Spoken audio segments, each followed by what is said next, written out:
ರಾಮನಗರದಲ್ಲಿ 20 ಎಕರೆ ಜಮೀನಿನಲ್ಲಿ ರಾಮ ಮಂದಿರ ನಿರ್ಮಾಣ ಮಾಡೋದಕ್ಕೆ ಸಿದ್ಧತೆ ನಡೆಸಿದೆ ಅಂತ ಇದ್ರ ಬಗ್ಗೆ ನಿಮ್ಮ ನನಗೇನು ಐಡಿಯಾ ಇಲ್ಲ ಇದ್ರ ಬಗ್ಗೆ. ರಾಮ ಒಂದೇ ಅಲ್ವಾ?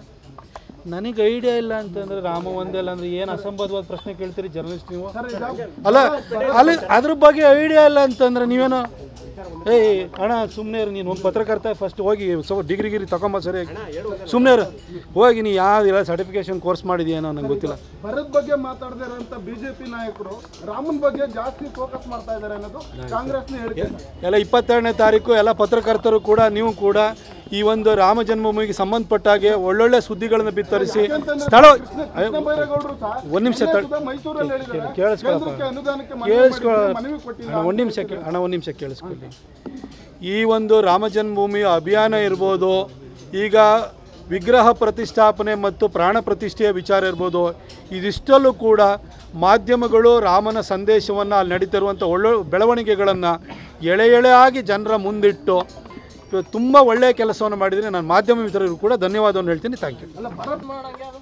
ರಾಮನಗರದಲ್ಲಿ 20 ಎಕರೆ ಜಮೀನಿನಲ್ಲಿ ರಾಮ ಮಂದಿರ ನಿರ್ಮಾಣ ಮಾಡೋದಕ್ಕೆ ಸಿದ್ಧತೆ ನಡೆಸಿದೆ ಅಂತ ಇದ್ರ ಬಗ್ಗೆ ನಿಮ್ಮ ನನಗೇನು ಐಡಿಯಾ ಇಲ್ಲ ಇದ್ರ ಬಗ್ಗೆ. ರಾಮ ಒಂದೇ ಅಲ್ವಾ? ನನಗೆ ಐಡಿಯಾ ಇಲ್ಲ ಅಂತಂದ್ರೆ ರಾಮ ಒಂದೇ ಅಲ್ಲ ಅಂದ್ರೆ ಏನು ಅಸಂಬದ್ಧವಾದ ಪ್ರಶ್ನೆ ಕೇಳ್ತೀರಿ ಜರ್ನಲಿಸ್ಟ್ ನೀವು? ಅಲ್ಲ ಅದ್ರ ಬಗ್ಗೆ ಐಡಿಯಾ ಇಲ್ಲ ಅಂತಂದ್ರೆ ನೀವೇನು ಅಣ್ಣ ಸುಮ್ಮನೆ ನೀನು ಒಂದು ಪತ್ರಕರ್ತ ಫಸ್ಟ್ ಹೋಗಿ ಡಿಗ್ರಿ ತಗೊಂಬ ಸರಿ ಸುಮ್ಮನೆ ಹೋಗಿ ನೀ ಯಾವ್ದಿಲ್ಲ ಸರ್ಟಿಫಿಕೇಶನ್ ಕೋರ್ಸ್ ಮಾಡಿದ್ಯೇನೋ ನಂಗೆ ಗೊತ್ತಿಲ್ಲ. ಭರತ್ ಬಗ್ಗೆ ಮಾತಾಡದೇ ಇರೋಂಥ ಬಿಜೆಪಿ ನಾಯಕರು ರಾಮನ್ ಬಗ್ಗೆ ಜಾಸ್ತಿ ಫೋಕಸ್ ಮಾಡ್ತಾ ಇದ್ದಾರೆ ಅನ್ನೋದು ಕಾಂಗ್ರೆಸ್ನ ಹೇಳಿಕೆ. ಎಲ್ಲ 22ನೇ ತಾರೀಕು ಎಲ್ಲ ಪತ್ರಕರ್ತರು ಕೂಡ ನೀವು ಕೂಡ ಈ ಒಂದು ರಾಮ ಜನ್ಮಭೂಮಿಗೆ ಸಂಬಂಧಪಟ್ಟಾಗೆ ಒಳ್ಳೊಳ್ಳೆ ಸುದ್ದಿಗಳನ್ನು ಬಿತ್ತರಿಸಿ ಸ್ಥಳ ಒಂದು ನಿಮಿಷ ಒಂದು ನಿಮಿಷ ಕೇಳಿಸ್ಕೊಳ್ಳಿ.